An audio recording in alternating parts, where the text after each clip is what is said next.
YouTube کے اوپر transgenders آپ کے بارے میں بہت ایموشنل ہوئے ہیں, آپ نے ان کے نازک جذبات کہیں مجروح کیے ہیں, تو آپ کیوں ٹرانسجینڈر رائٹس کے خلاف ہیں, کیا وجہ ہے؟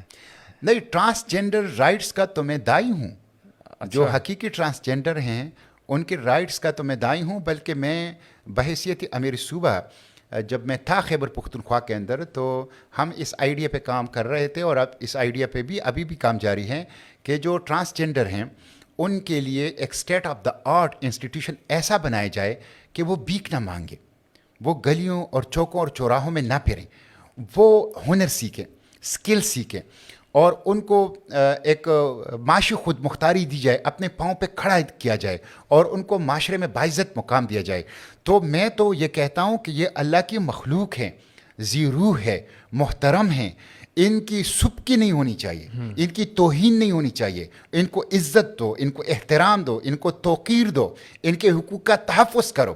جس ٹرانسجینڈر کی آپ بات کر رہے ہیں لا کی, وہ دراصل ٹرانسجینڈر کے حقوق کے لیے نہیں ہے, وہ ایک کلچرل انویژن ہے, وہ ایک مغربی ثقافتی تہذیبی جارحیت ہے جس کو میں سینٹ کے اندر ریزسٹ کر رہا ہوں اور روک رہا ہوں. مثلا آپ دیکھیں اس ٹرانسجینڈر لا میں جو ٹرانسجینڈر کی ڈیفینیشن کی گئی ہے 3.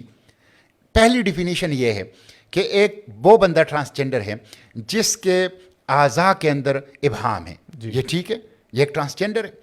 دوسرا ٹرانسجینڈر وہ ہے کہ جو پورا مرد ہے لیکن ایکسیڈنٹ میں ڈیمیج ہو گیا, یا کسی نے اس کو دوائی دی, کیسٹریشن اس کی ہو گئی, تو وہ بھی ٹرانسجینڈر. یہ ٹرانسجینڈر نہیں ہے, یہ تو ان کی مردانہ قوت ضائع ہو گئی ہے, لیکن ہے وہ مرد, ان کے احساسات, ان کے جذبات, ان کی بایولوجیکل ساخت مردوں کی ہے. آپ اس کو کیسے ٹرانسجینڈر تسلیم کر رہے ہیں؟ پھر تیسرا ٹرانسجینڈر کہتے ہیں یہ ہے کہ ایک بچہ لڑکا پیدا ہو گیا یا لڑکی پیدا ہو گئی, لیکن جیسے جیسے وہ بڑھتا گیا ان کی عادات, ان کے کپڑے, ان کے بولنے کا انداز, ان کے اتوار, ان کی سوچ, ان کی فکر وہ اس جنس کی مخالف تھی جو پیدائش کے وقت ان کو الاٹ کی. کہتے ہیں یہ بھی ٹرانسجینڈر ہے. بھائی وہ بایولوجیکل یا لڑکا ہے یا لڑکی ہے, لیکن اس کی نفسیاتی بیماری ہے جس کو جینڈر ڈسپوریا کہتے ہیں. تو یہ دراصل ایک اچھا, پھر یہ انہوں نے تعریف میں ڈنڈی ماری. اس کے بعد انہوں نے کہا کہ جنس کا تعین کا اختیار جو ہے یہ بایولوجیکل ساخت پہ نہیں ہوگا, یہ سیلف پرسیوڈ جینڈر آئیڈینٹی. ایک شخص کے شناختی کارڈ میں فرض کر لکھا گیا ہے جنس مرد, وہ نادرا کے پاس جائے گا, اسے کہے گا کہ بھائی مرد لکھا گیا ہے, لیکن مجھے احساس اب ہو رہا ہے, مجھے ایسے خیالات آ رہے ہیں, مجھے ایسے تفکرات آ رہے ہیں کہ میں تو وہ مرد نہیں, میں تو عورت ہوں. تو وہ اس پابند ہوگا کہ اس کی جنس کو سرٹیفکیٹ میں جو شناختی دستاویزات ہیں, پاسپورٹ ہیں, CNIC ہے, ڈرائیونگ لائسنس ہیں, اس میں بدل دیں.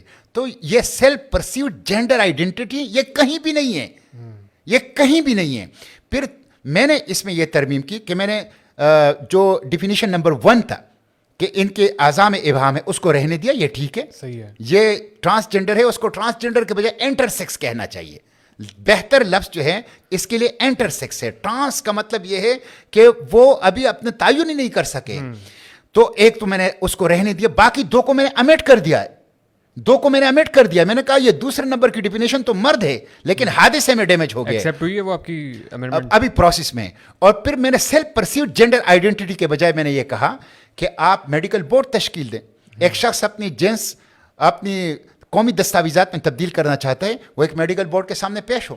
اس میڈیکل بورڈ میں ایک پروفیسر ہو, ایک سرجن ہو, ایک گائناکالوجسٹ ہو, ایک میڈیکل آفیسر ہو, ایک سائیکالوجسٹ ہو.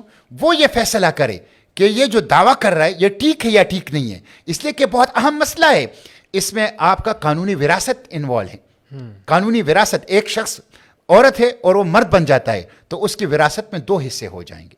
اس میں آپ کی جو آئلی قوانین ہے, آپ جو نکاح پڑھاتے ہیں تو نکاح خواں عالم کے سامنے آپ لڑکا لڑکی کو پیش نہیں کرتے, ان کے شناختی کارڈ کو پیش کر دیتے ہیں اور اس کی بنیاد پہ وہ نکاح. تو اس کے نتیجے میں جو آپ کے آئلی قوانین ہیں اور جو آپ کا میرج سسٹم ہے وہ ڈیمیج ہوتا ہے. اس لیے میں نے کہا کہ اس سے آپ ہم جنس پرستی کو اور جو شادیاں ہیں ایک ہی جنس کے اندر آپ اس کو رواج دیں گے, اس سے آئلی قوانین کے اوپر ضد پڑے گا, اس سے آپ کے جو وراثت کے قوانین ہیں اس پہ ضد پڑے گا. اس کے نتیجے میں جو مسلم خاتون کے جو احترام ہیں کہ وہ ایک بندہ مرد ہے لیکن اس کے شناختی کارڈ میں وہ خاتون ہے, وہ پولنگ اسٹیشن خواتین کے جا رہا ہے, وہ خواتین کے واش روم کو یوز کر رہا ہے, وہ خواتین کے لیے مختص مقامات کو یوز کر رہا ہے, تو یہ اس کے احترام کے خلاف ہیں. تو دراصل میں اس تہذیبی جارحیت کے خلاف ہوں جو کہ P T I, Peoples Party اور مسلم لیگ ان سب نے مشترکہ طور پر یہاں پہ انٹروڈیوس کیا ہے. مغرب میں بھی یہ قانون نہیں ہے. میں ٹرانسجنڈر کے حقوق کا دائی ہوں, ان کے لیے لڑ رہا ہوں اور اپنی پارٹی کے سطح پہ ان کے لیے کام کر رہا ہوں. اس ایشو پہ آپ فرما رہے ہیں کہ پی ٹی آر نون لیگ ایک پیج پہ ہیں؟ جی بالکل. دیکھیں یہ قانون انٹروڈیوس ہوا تھا اور منظور ہوا تھا مسلم لیگ نون کے دور میں, جب میں, اور اس کی پی ٹی آئی نے حمایت کی تھی. یہ کس نے پیش کیا تھا؟ یہ پیش کیا تھا پیپلز پارٹی کے کچھ سینیٹرز تھے, اچھا. لیکن مسلم لیگ کی حکومت تھی. صحیح ہے. 2018 مارچ کے اندر, اپریل کے اندر, اور پیپلز پارٹی مسلم لیگ نے مشترکہ طور پر اس کو پاس کیا اور پی ٹی آئی نے بھی ساتھ دیا. اچھا. انہوں نے اپوزیشن نہیں کی. پھر جب میں اس میں امینڈمنٹ لایا تو اس وقت پی ٹی آئی کی حکومت تھی, تو پی ٹی آئی کی شیریں مزاری انسانی حقوق کی منسٹر نے کھل کر اس کی مخالفت کی اور کہا کہ یہ بہترین لا ہے جو موجود ہے. اور امریکہ نے, یہ تو کہتے ہیں ہم امریکہ کے خلاف ہیں جی اور یورپ کے خلاف ہیں, لیکن کہتے ہیں کہ یہ واحد لا ہے جس پہ امریکہ اور یورپ نے ہماری تعریف کی ہے اور ہمیں شاباش دی ہے.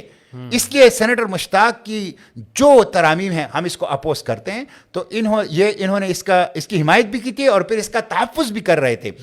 ہم اس تہذیبی جارحیت کے خلاف ہیں. ہم سمجھتے ہیں کہ یہاں پہ parliament F A T F کے لیے, آئی ایم ایف کے لیے, امریکہ اور یورپ کو خوش کرنے کے لیے, ان کی تہذیبی جارحیت کے مقاصد کو پورا کرنے کے لیے قانون سازی نہ کریں. سپریم لا قرآن و سنت ہیں, پارلیمنٹ عوام کے احساسات اور جذبات کی ترجمان ہیں. ہمیں اپنی مٹی کے لیے, اپنے عقیدے اور نظریے کے مطابق اپنی عوام کی بہبود کے لیے قانون سازی کریں. ابھی ایکسیپٹ ہونے جا رہا ہے یہ لاء کہ نہیں؟ ابھی کیا ابھی اس پہ ڈسکشن جاری ہے, اسٹینڈنگ کمیٹی میں ہے. میں تو علماء کو بھی اپیل کرتا ہوں, لیکن آپ بتا رہے ہیں کہ آپ کے علاوہ سارے, میں نے ریٹ پٹیشن بھی کی ہے فیڈرل شریعت کورٹ میں اس حوالے سے, میں وہاں پہ پٹیشنر بھی ہوں. اور مجھے یقین ہے عوام جب بیدار ہوں گے, علماء جب بیدار ہوں گے, اور حقیقی ٹرانسجنڈر میرے ساتھ ہیں, وہ میرے ساتھ ہیں جو حقیقی ٹرانسجنڈر, وہ کہتے ہیں ہمارا استحصال ہو رہا ہے. نہیں, آپ بتا رہے تھے آپ نے کووڈ میں ان کی کافی ہیلپ بھی کی آپ نے. جی بالکل, اور میں بتا رہا ہوں کہ ہم اس کے لیے ایک state of the art institution بنا رہے ہیں تاکہ ان کو عزت ملے, ان کو احترام ملے, اور ان کے لیے اویئرنیس کریٹ کر رہے ہیں کہ سماج اس کو تسلیم کرے, ایکسیپٹ کریں اور ان کو عزت و احترام دیں.